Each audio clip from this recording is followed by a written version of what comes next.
Ya say mo kwa baby Adom TV Badwam dwumade no eso media fia amankwa tamaklo misro yenko endpoint ho sisi na yenko ye free scanning no say oba na bema e ma ni tichu ni yenko check ya wudi no mo hwe se bibia ye kama de mai na say wo prostate no mema no pe e na wo prostate misro ntwen e ma yare mfa no ho nyumansa e de manimi ya wo ye free scanning na ma wo lab de ubetua bibi kakra no wache yare bia hawadwen say diabetes, hypertension, stroke teacher Mr. Yonko endpoint ho branches no bi one crime sprinters e wo shell signboard Kumase Kronoma boy here wo Angel Educational Complex takrade so ya anaji estate tema committee 22 techiman e hensu na phase yama enzuma fred dog was 0244867068 0244867068 and 0274234321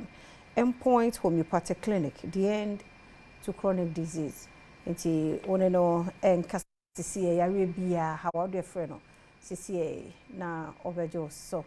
enenso erade aya dom ama give us a center abadandue mo mamena major trish ase pa ta de kamba fefefe awo de amami na Frederick Opticals and so share bombing home by Maureen CC no so come up for fair timido munina se papa be me na no pay me mo ache me just there bibia boko de yes wado ho aye fenso is that what did you adamu oh wow I say Dr. Kwabi ho ya na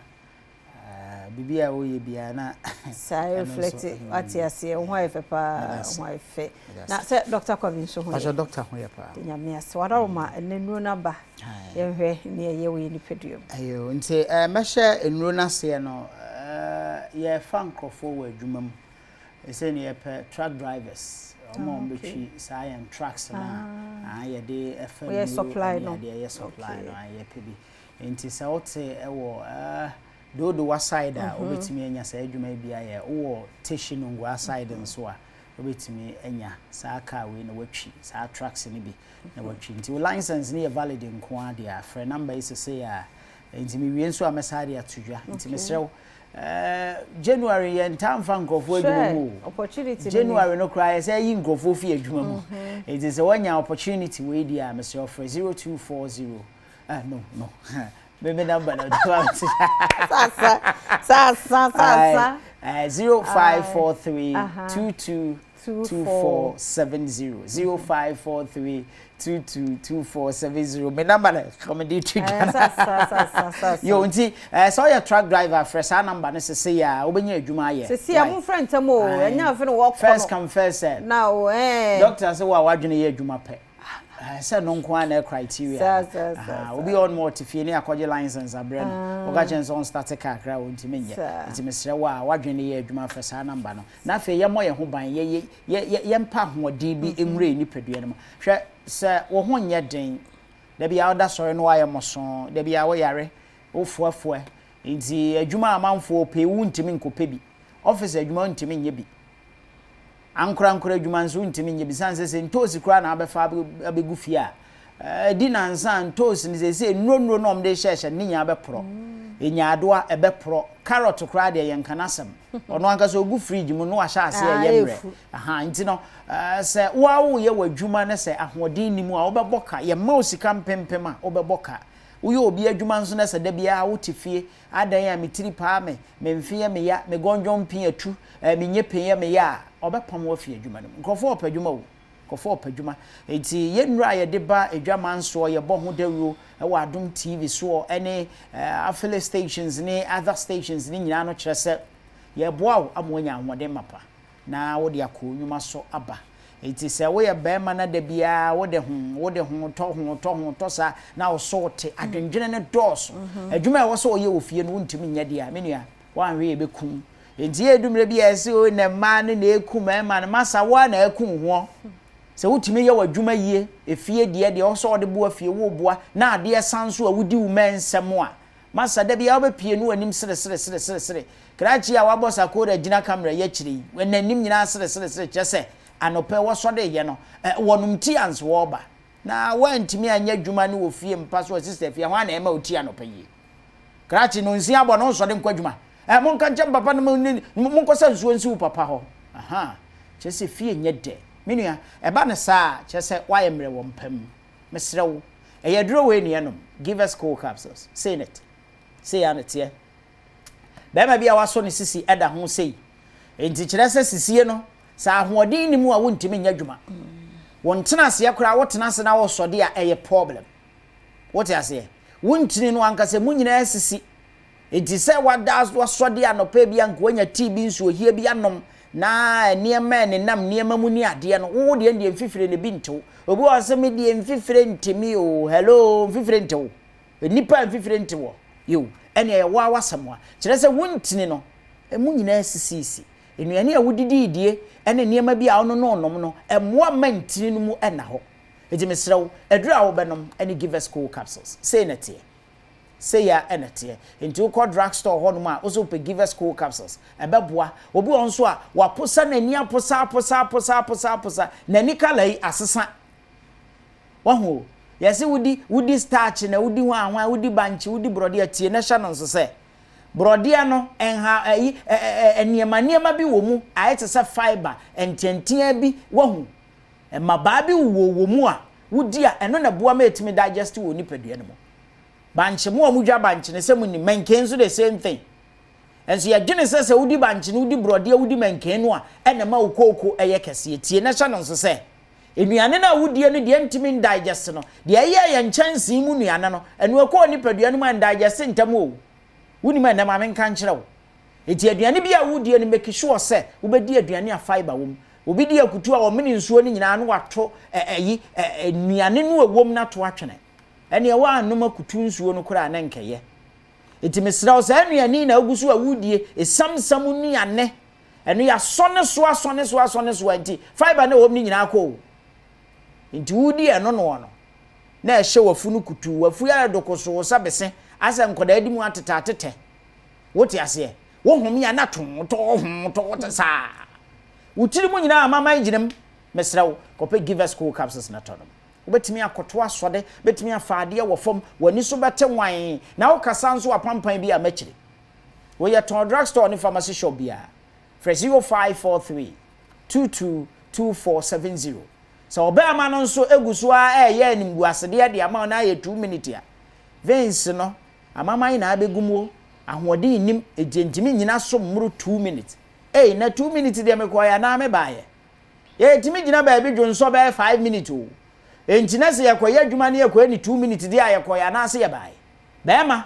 wadwuma ebeso anie no usika abeyi atopono so ka ho na wadwuma ebeso anie nso ka ho kope give us cool capsules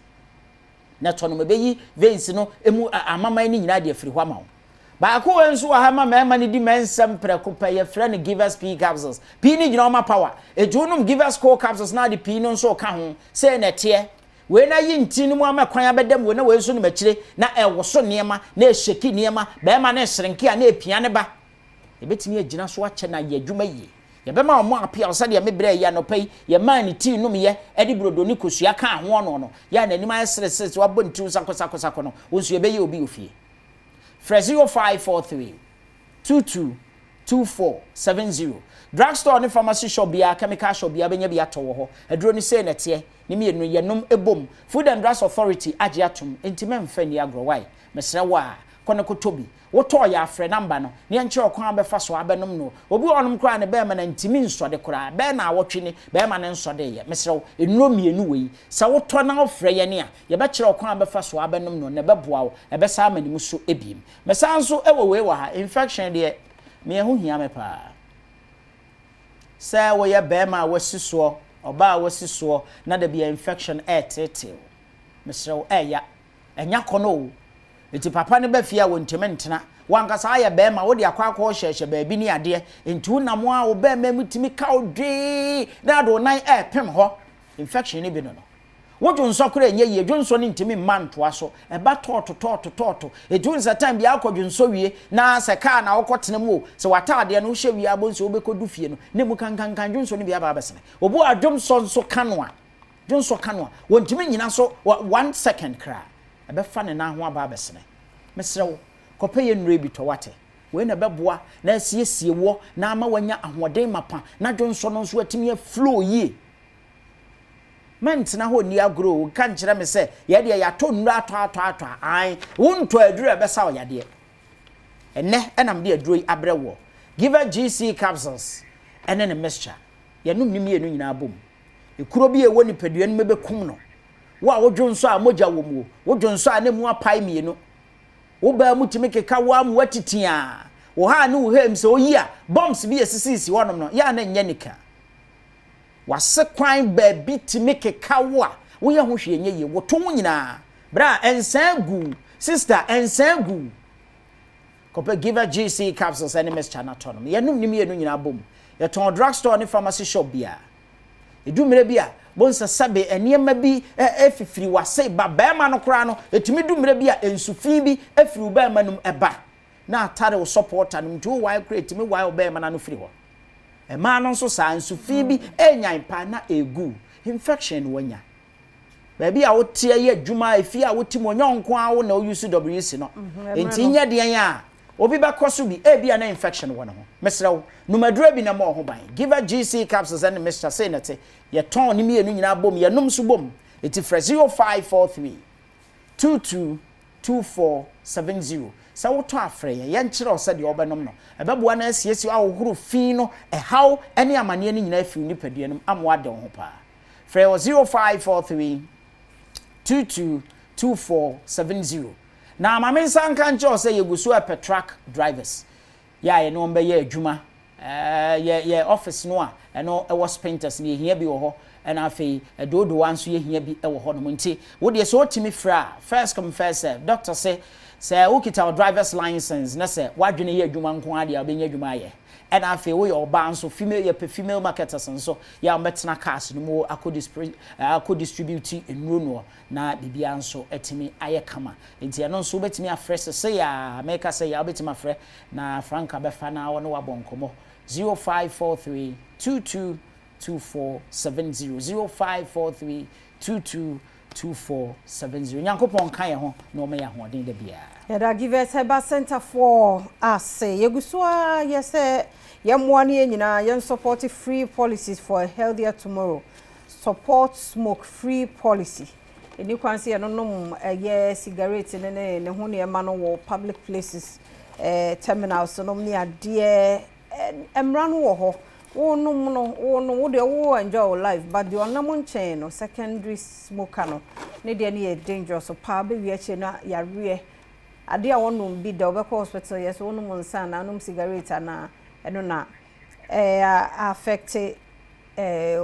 wow ama wo yare ntino beaches pubs hotels restaurants workplace transport terminals ho nyina ye hu sa wonum say ye shisha say ye cigarette say ye die wonum nko ade honum ra no ho betimi achew na wonum sa cigarette ne shisha ne emu ne manima flavors ahodo aba nyina na cancer ni stroke erectile dysfunction ni fertility ni nyina etimi cause sa ne manti asra mu nyai Food and Drugs Authority ne wonum partner management services for health omo enede da boyi maye nyina FDA for enede da boyi manti mo me enhye no so ma menkomra ye ba ye betwaso